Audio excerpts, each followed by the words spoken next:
So welcome to this week's rant. It's a late afternoon, but before we get going, let's do the parish notices. Let's get them out of the way. So, if you haven't subscribed to the channel, why not? Hit the subscribe button. If you want to be notified about when content gets loaded to the channels, that's the bell icon. Consider supporting the channel over on Patreon. A little goes a long way. That's www.patreon.com/themusictechguy. The address is down there. If you want to be notified about all the other shenanigans that I might get up to, Facebook and Instagram pages are also down there, so go look me up over there. But now, we get back to the important stuff. So this is my afternoon sunspot in the garden. It's just outside the conservatory where I normally film these things, which is over there, and you can't see it because it's off camera, but there's my Korg Oasis that I've managed to liberate and bring down here so I can play it. And also because the sun has gone over the yard arm officially, it is officially gin and tonic time. So, salute. And that is really good. That is a gin called K25, which is a gin I picked up quite a while ago, but it's kind of been in the cupboard, so I haven't really been drinking it, but it really has a nice flavour to it. But you didn't come to hear about different gins. But if you want to go and look that one up, great stuff. Now, just as I sit down to start doing this, of course, the wind starts up. I've been sitting here for the last hour, and it's been bliss. Would you believe that as I start to sit down and do this, the wind just gets up? So, if you were looking for the rant for the last 2 weeks, so that would be the 7th, not the 7th, the 14th and the 21st of June. I apologise, I haven't done one. I haven't done one for a couple of reasons. Number one, I've been extremely tired. I'm working flat out of work at the moment, and I have been really, really tired. So I just really haven't got down to doing very much channel-wise for the last couple of weeks. So I apologise for that, but that's life. I wish this channel funded my lifestyle, but it doesn't. I fund the channel's lifestyle. Is probably more the correct statement. I've always said I don't do this for the money, so I do this because I enjoy doing it. I play music in my studio because I enjoy doing it, not because somebody is paying me to do it. So from that perspective, I kind of expect to be funding the channel. But as I said, in the whole sort of Patreon spiel, every pound helps, and it definitely helps in terms of buying equipment to do renovations on. I'm always looking for equipment that needs renovation. I'm always looking for equipment that is sort of kind of hits my bucket list. I am in the market at the moment, I think, for both a Trinity and a Triton. I'd love to get one of those. I sort of was looking at the bucket list the other day. I think I was watching a video with Woody over at Piano Shack, and he's borrowed a Triton, I think it is. And I've always sort of had them on my list of keyboards to get to kind of complete the set. So those that don't understand the whole sort of the Korg ecosystem about the workstations, before the M1, the concept of a workstation wasn't really thought of within the industry. You had a synthesizer, you had a sequencer, you had a sampler. You didn't really have a workstation, something that did it all and did it fairly well, which has always been Korg's kind of mantra with their workstations, which is have one device that does it all and does it well. And it's probably the reason why these devices have always cost an arm and a leg brand new, to be able to sort of buy these for the musicians that were using them. The M1 came out. it really did probably move the bar quite considerably up. So we had the DX7, we had the D50, and then along came the M1, and people were just looking at the M1 and saying, well, why am I buying a D50 when I can buy an M1, and an M1 will do so much more for me? So a lot of people bought into the whole M1 arena. The T1 wasn't a great success for Korg. It really built on the M1. It had more sample memory in it, and I'm going to come on to something on the T1 in a minute.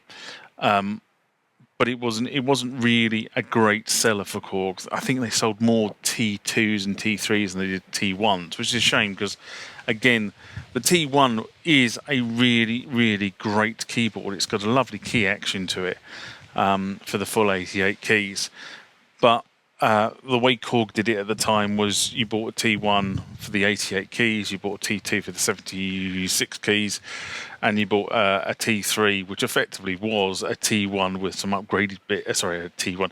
It was effectively an M1 with some upgraded bits because it came in the same case. And then sort of Korg learnt the lesson because they were still producing M1s while they phased the T1 out of existence. And then they sort of, the next one to be released was the, I always get these the wrong way around. The next one to be released was the Trinity. I think I got this the right way. The next one to be released was the Trinity, and that was sort of kind of around 95.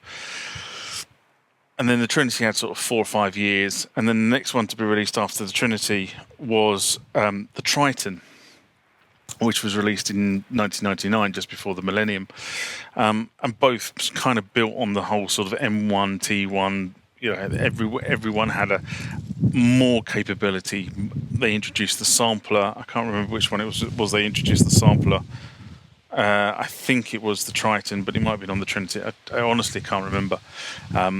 And I didn't really do notes because I wasn't going to go into it in that great detail before I sort of sat down and did this.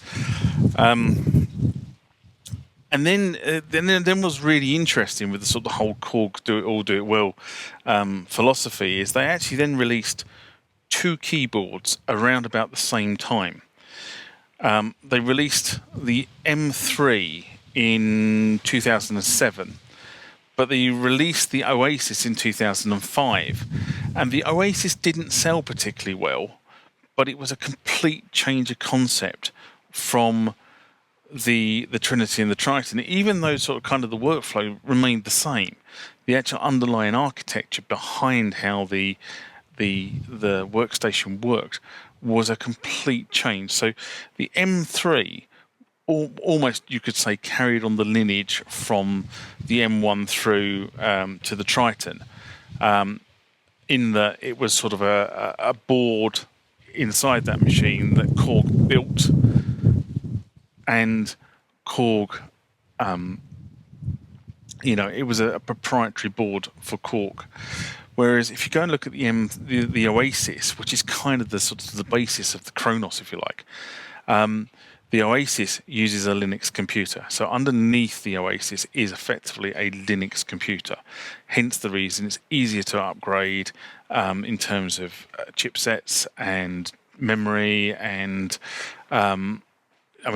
technically you can upgrade the processor on the board, but I'm not sure you really want to, but you could actually upgrade the computer. And that's kind of what they've done with the Kronos as we've gone forward, is that, if you bought a Kronos 1, you would have got a computer motherboard of a certain specification.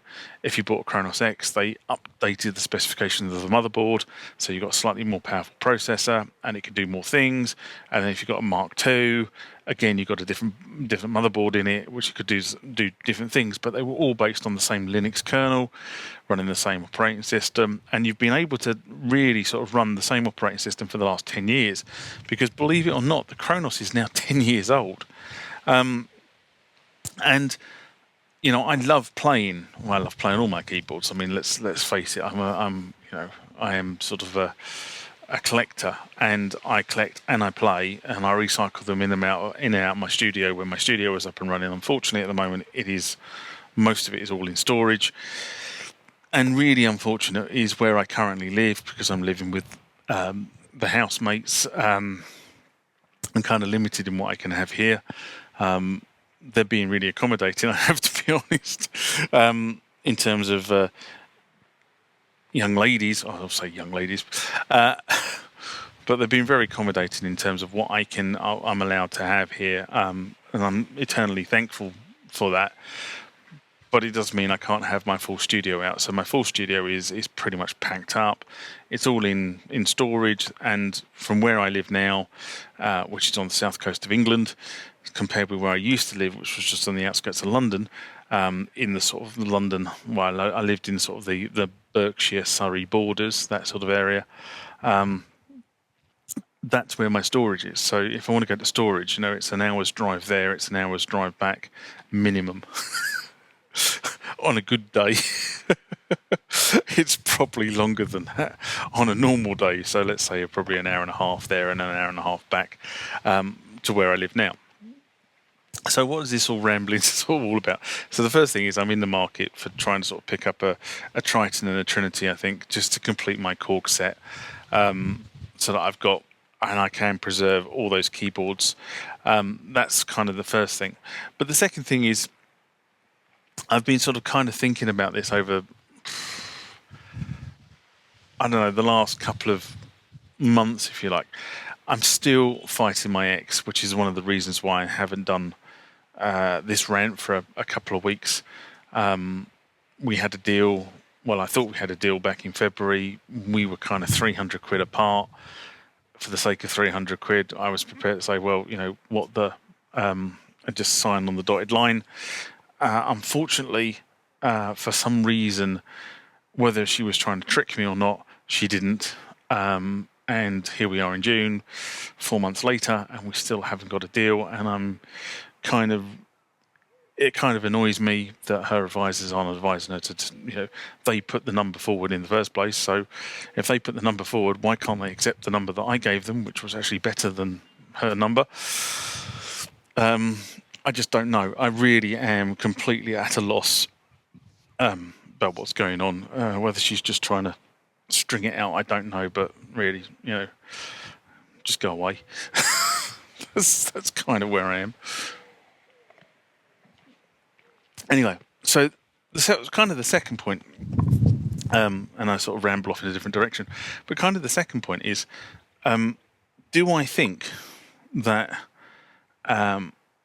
the Fantom and the Montage are the do-it-all, do-it-well workstations?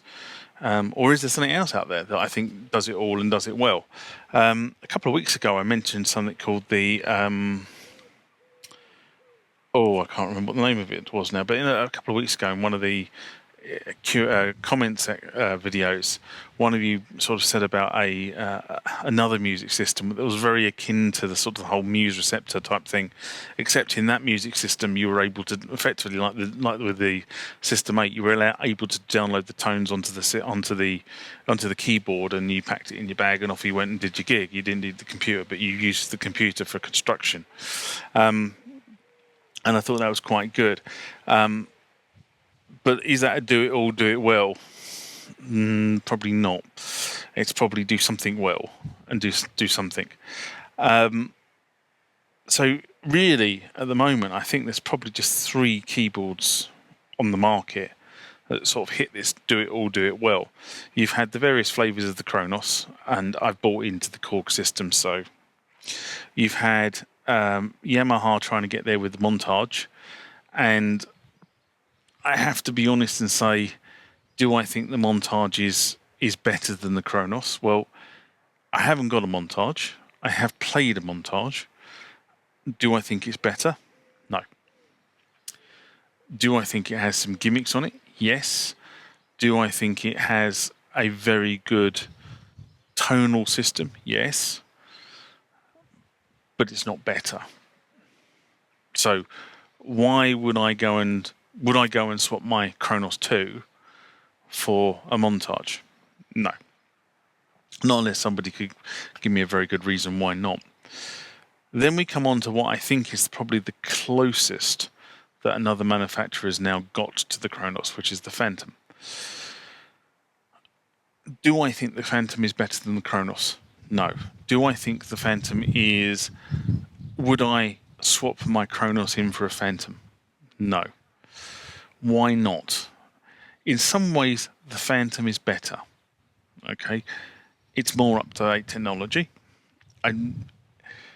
It's got a computer at its heart.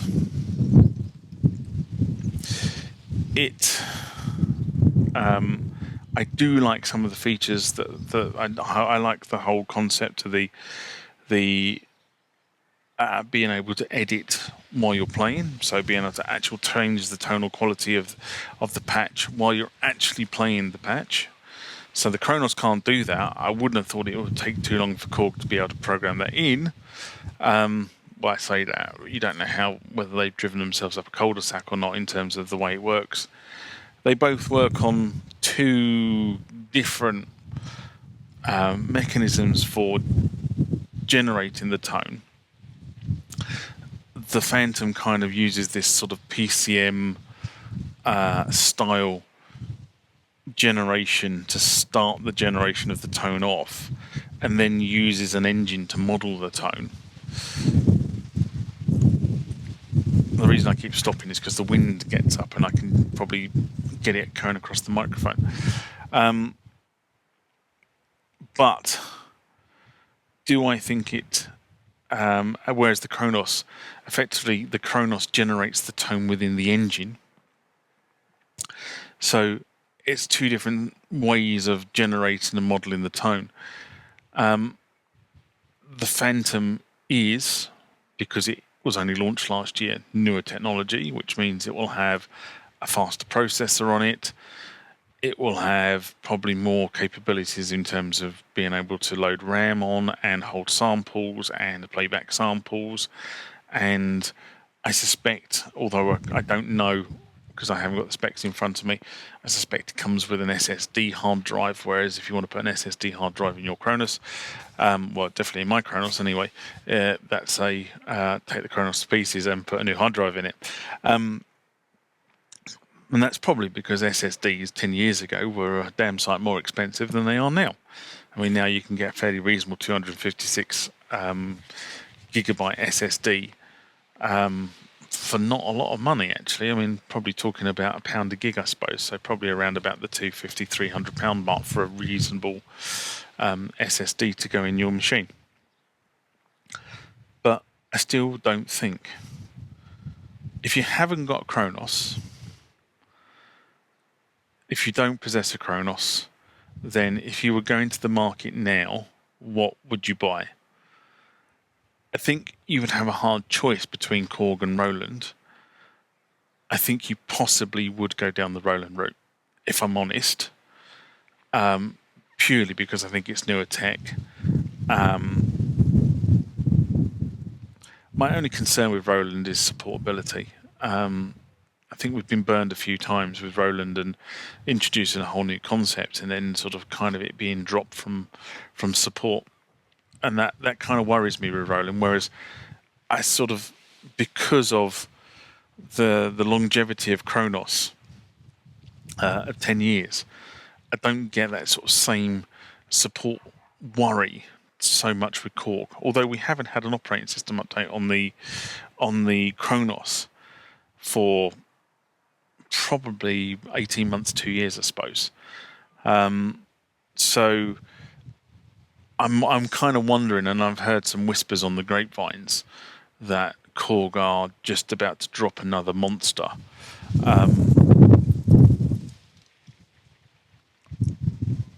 And that monster will probably arrive in 2021 or 2022. So there are a number of whispers to that effect. So maybe there is a son of Kronos coming along that will effectively again raise the bar and have the other manufacturers running around trying to sort of better it.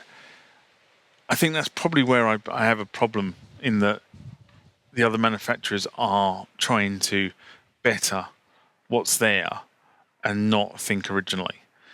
ACB was original. Active circuitry behavior modeling was original. That was a really, really cool idea. It's a shame that Roland really didn't see it as a market leading way of putting their stamp on things and decided to, almost with the boutiques. I mean, a lot of the boutique stuff was literally considered throwaway. They marketed it, they produced a limited number of units, you bought into it. If you want one of those early units now, if you wanted a JU, the Jupiter 8 clone, you can't buy it anymore. It's discontinued. You have to go to the second-hand market. If you wanted the TR09 clone they did, it's discontinued. It only had a short shelf life with Roland. And that's kind of worrying across the board, really, because what we're seeing now is a lot of, especially with Macintosh are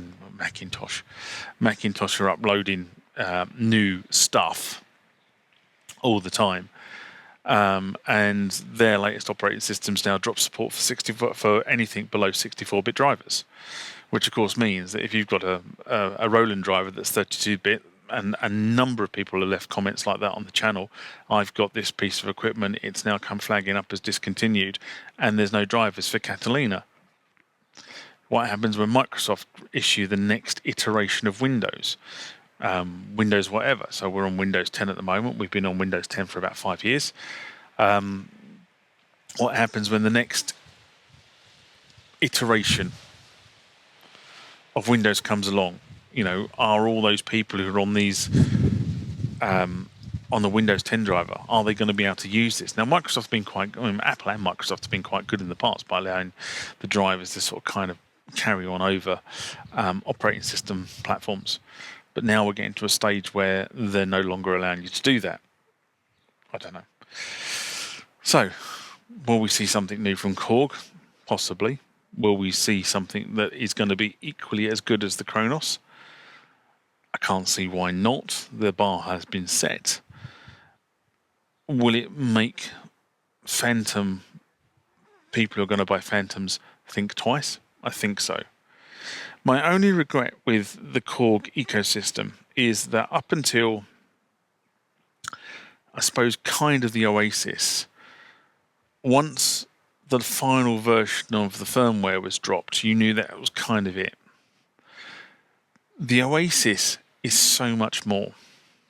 The Kronos is so much more. They are computers at their heart, which basically means you can program them, which means you can do more with them. You don't run out of headroom on those machines the same way you run out of headroom on a machine that has firmware chips that have to be flashed. Or even worse, in some of the previous versions, you didn't flash the firmware chip. What you actually did was took the firmware chip out and put a new one in. And there was quite a big after sales market for doing that sort of stuff. So the Oasis is a computer, and what I find upsetting, I suppose, is that the Oasis got up to operating system version 1.33a, if I remember correctly, which was fine. That was where it was. So in 2009-10, when they kind of ended the Oasis, it was at 1.33a. Now, the Oasis wasn't a great seller, and I think the Oasis wasn't a great seller for two reasons. Number one, it cost, if you wanted the 88 key version, which is the version I got, you would pay brand new, without the modifications that you possibly needed to do to it, around about $8,000 brand new. Whereas I think the M3 was about $2,500–3,000 brand new. So there was a big disparity between the Oasis and the M3. And I think the reason why the Oasis was dropped so quickly in favour of the Kronos was they realised that in order to sort of, I suppose, recover the R&D costs, they needed a new model, and that's what the Kronos was. So, but there is still more you could do with the Oasis. You could encode some of those Kronos engines, and you could put them on the Oasis. You could lift the operating system of the Oasis up to include newer features. You could enable support for more RAM, although you would be limited slightly by the motherboard. I'm not saying you could do this, but you could definitely, I think, upgrade the operating system from a 32-bit operating system to a 64-bit operating system. You could do more with the USB ports that are on the back of the machine. You could even, if you took the backplate off the Oasis, there is actually a VGA plugin, which is purely for the computer. And you could probably do an adaptation there where you can actually have an external monitor running for it with a touch screen on it. Can you imagine having a 19-inch monitor available for this in the studio? Be phenomenal, wouldn't it? Anyway, that's kind of all I'm going to say on this rant, but I am going to do a part 2, purely because this has just run on for a little bit long. So, for this one, I'm going to say, live long and prosper as I normally do. I've got the dodgy t-shirt on today, and I'll see you on part 2, which will be issued later in the week.